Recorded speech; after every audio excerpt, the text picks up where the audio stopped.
Hello everyone, इसमें कावेरी। आज मैं आप लोगों के लिए tidy not Philippine series BL episode 3 और 4 लेकर आई हूँ। तो चलिए स्टार्ट करती हूँ। स्टार्टिंग में दिखाए जाते हैं साओ कहीं जा रहे होते हैं, तभी उसके कार में कुछ प्रॉब्लम होने के कारण ब्रिज को कॉल करके मदद के लिए बुलाते हैं। फिर ब्रिज वहीं पहुँचते हैं और साओ कार के प्रॉब्लम के बारे में पूछते हैं। साओ कहता है यह बस रुक गया। ब्रिज कहता है शायद ज्यादा गर्म हो गया, इसे बस मरम्मत करने की जरूरत है, लेकिन यह महंगा है, पार्ट्स को ऑनलाइन ऑर्डर करना होगा। साओ कहता है ठीक है, मुझे वास्तव में ऐसा होने की उम्मीद नहीं थी। ब्रिज कहता है आपकी होने वाली वाइफ ने हमसे मुलाकात की और उसने ब्लैक S6 स्पाइडल कार चूज की। क्या आपको सफेद वाला पसंद नहीं आया? आपको वो कार सूट करता है। साओ कहता है खैर मेरे पास कोई चॉइस नहीं है। ब्रिज पूछता है क्यों, आपकी भी शादी हो रही है? साओ कहता है मैं बस उन्हें डिसाइड लेने दूंगा ताकि यह गड़बड़ ना हो, क्योंकि इससे चीजें कॉम्प्लिकेट हो सकती है। ब्रिज कहता है ठीक है, तुम ऐसा कहते हो, क्या तुम ठीक हो? साओ कहता है हाँ मैं ठीक हूँ। मुझे अभी यह एहसास हुआ मेरा कभी कोई रियल रिलेशनशिप नहीं था, क्योंकि शुरू से ही मुझे परफेक्ट बच्चा बनना है। हाई ग्रेड से मैं हमेशा मॉम और डैड को खुश रखने की कोशिश की, उन्हें हमेशा इम्प्रेस करते रहा। मैं कोई गलती नहीं कर सकता। क्या आप बाहर ना जा पाने की भावना को जानते हैं? आप उन जगहों पर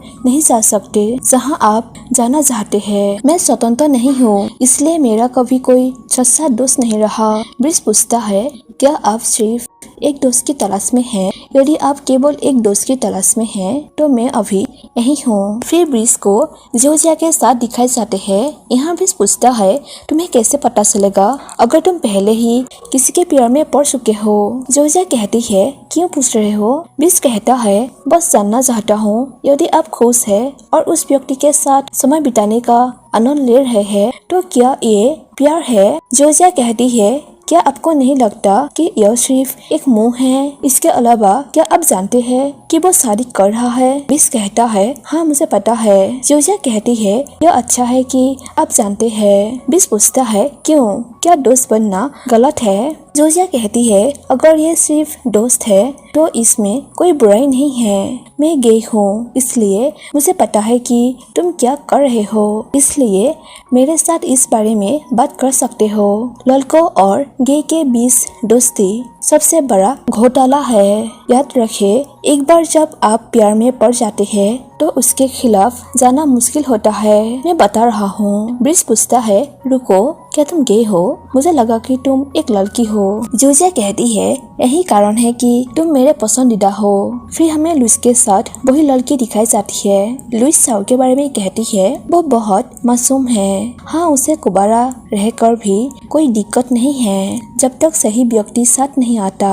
वो लड़की कहती है फिर तो अच्छा है, चाहे कुछ भी हो जाए आप उसके पहले व्यक्ति होंगे। लुइस कहती है फिर उसने प्यार के बारे में बात की। सच कहूँ तो मुझे थोड़ा शक्कर आ गया, लेकिन मुझे नहीं पता कि मैं इसके हकदार था या नहीं। वो लड़की कहती है आप क्या कर रहे हैं? हर कोई प्यार का हकदार है। हर किसी को प्यार करने का मौका मिलना चाहिए और जिस व्यक्ति को वे सुनते हैं उससे प्यार किया जाए।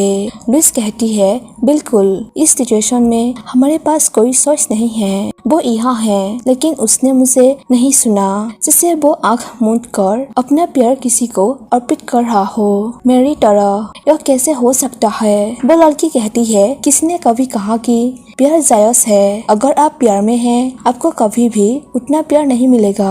यह अधिक भी हो सकता है, यह कभी भी बराबर नहीं हो सकता, खासकर आपके द्वारा दिए जाने वाले प्यार की मात्रा। फिर हमें साओ के घर की सीन दिखाई जाती है जहाँ डैड सैन को डांट रहे होते हैं तुम बस अपने भाई की तरह रहो, तुम्हारा भाई तुमसे बेहतर है, तुम मुझे क्यों मजबूर कर रहे हो? सैन कहता है हम एक जैसे नहीं हैं। डैड कहता है मुझे परवाह नहीं है। वो वीडियो क्या है? क्या वो सच है? तुम वैसा बनना चाहते हो क्या? सैन कहता है हाँ डैड, मैं एक गे हूँ। डैड कहता है तुम बहुत बेकार हो, तुम मुझे शर्मिंदा करते हो, तुम इस परिवार को बदनाम कर रहे हो, मेरे घर से बाहर निकल जाओ। फिर दिखाई जाते हैं सेन बाथटब पर बैठकर रो रहे होते हैं। फिर हमें जस में वे दोनों दिखाए जाते हैं। बिस कहता है उन सभी स्थानों में से जिन्हें आप ला सकते हैं अपने एक जज सुना।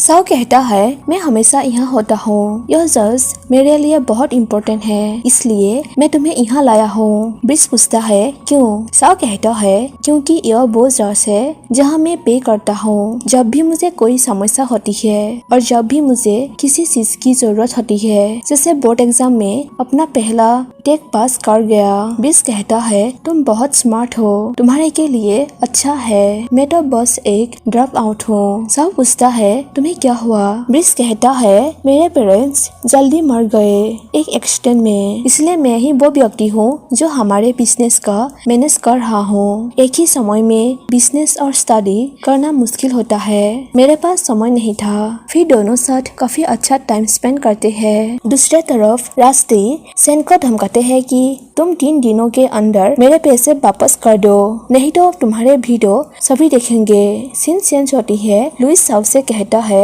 आप देर से आए, हमारा सीजन 10 बजे से है, अब तो 11 बज चुके हैं। अगला सीजन लंच के बाद है, पुजारी हमारा इंतजार कर रहा है। साओ कहता है मुझे सच में खेद है, मैं अभी एक दोस्त के साथ घूम रहा था। लुइस पूछती है कौन सा दोस्त? साओ कहती है 20 वो व्यक्ति जिसके पास ब्राइडल कार है। फिर दिखाई जाते हैं सेन को बांधकर मारपीट करते हैं और धमकाते हैं। तभी वहीं रेंजी आते हैं और उन लोगों के बीच लड़ाई होती है। रेंजी उसके हाथ के रस्सी खुलते हुए कहता है आपको उन्हें अपने ऊपर हावी होने नहीं देना चाहिए, यह दूसरी बार है जब मैंने तुम्हें बचाया है, क्या आप ठीक है? फिर दिखाई जाती है साओ और लुइस को पुजारी के साथ जस में। पुजारी पूछता है मैं पहले यह जानना चाहता हूँ कि आप एक दूसरे से कैसे मिले? लुइस कहती है हम एक दूसरे को बचपन से ही जानते हैं। पुजारी कहता है बचपन का प्यार है। लुइस कहती है नहीं, ऐसी कोई बात नहीं है, हमारा परिवार दोस्त है, इसलिए जब से हम बच्चे हैं हमारा एक दूसरे से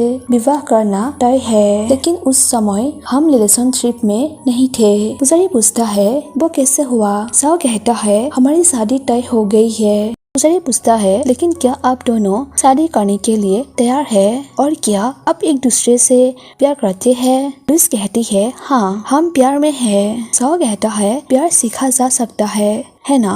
पुजारी कहता है समय के साथ इंसान किसी से प्यार करना सीख सकता है, लेकिन शादी अलग बात है। विवाह अपने प्यार को मजबूत करने के लिए हर दिन कुछ नया खोज रहा है। फिर दिखाई जाती है साओ अपने भाई से मिलता है। साओ पूछता है तुम कैसे हो?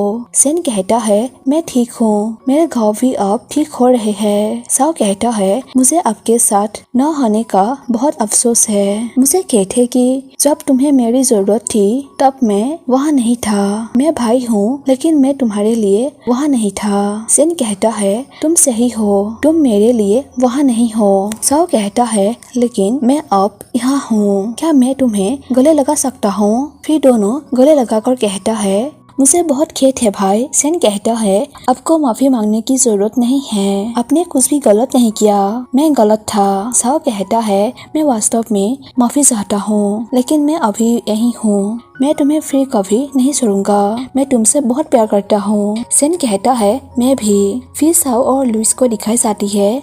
लुइस कहती है मैंने देखा कि तुम अपनी ब्राइडल कार ओनर के साथ अधिक घूम रहे हो। साओ कहता है दोस्त बनने में कोई बुराई नहीं है ना? क्या तुम खुश नहीं हो सकते कि मैंने एक नया दोस्त बनाया? लुइस कहती है यह अच्छा है कि तुम नए दोस्त बना रहे हो, लेकिन सिर्फ दोस्ती से ही, क्योंकि मेरे पास मेरी गर्लफ्रेंड है और अब तुम्हारे पास 20 है जो तुम्हारा बॉयफ्रेंड है। हम सारों को कभी कभी बाहर घूमना चाहिए। दूसरी तरफ दिखाई जाती है रेंजी सेन को टेक्स्ट करते हैं कि तुम कैसा महसूस कर रहे हो, मैं तुम्हारे लिए चिंतित हूँ। सेन रिप्लाई करता है अभी भी मैं दुखी हूँ, लेकिन जब से तुमने मुझे टेक्स्ट भेजा है तब से मैं ठीक हूँ। ऐसे ही दोनों बातें करते हैं। सीन चेंज होती है जहाँ लुइस और साओ प्रिंस और जियोजिया से मिलती है। वे लोग ब्राइडल कार के बारे में बात करने के बाद चले जाते हैं। दोनों के जाने के बाद जियोजिया कहती है तुम गुस्से में क्यों हो? ब्रिस कहता है मुझे पता नहीं। चिवजिया कहती है क्या सच में दोस्त हो? यदि तुम दोनों दोस्त हो तो दोस्त की तरह बिहेव करो। ब्रिज दुखी होकर बैठे होते हैं। टीटा कहती है पहली बार है जब मैंने तुम्हें इस तरह देखा। क्या हुआ है? ब्रिज पूछता है क्या प्यार करना सचमुच इतना कठिन है? टीटा पूछती है क्या सच में तुम सीरियस हो? लेकिन क्या होगा अगर तुम जिससे प्यार करते हो उसकी किस्मत में कोई और ही लिखा हो? केवल समय ही बता सकता है कि हमारे लिए किस्मत में कौन सी व्यक्ति है। तुम्हारे पेरेंट्स का एक दूसरे की बाहों में मरना तय था, जैसे कि मेरा अकेले बुरा होना तय था। ब्रिज कहता है आप अकेले नहीं हैं आंटी, मैं यहाँ आपके साथ हूँ, हम एक साथ हैं। टीटा कहती है हाँ मैं लकी हूँ क्योंकि तुम मेरे साथ हो। और यहीं पर एपिसोड 3 और 4 एंड हो जाती है। आई होप आप लोगों को यह एक्सप्लेन अच्छी लगी होगी और इसका जो नेक्स्ट पार्ट होगी 5 और 6 मैं 2 एपिसोड को एक साथ ही जल्द शेयर करने की कोशिश करूंगी और एक न्यू वीडियो के साथ मिलते हैं। Bye bye.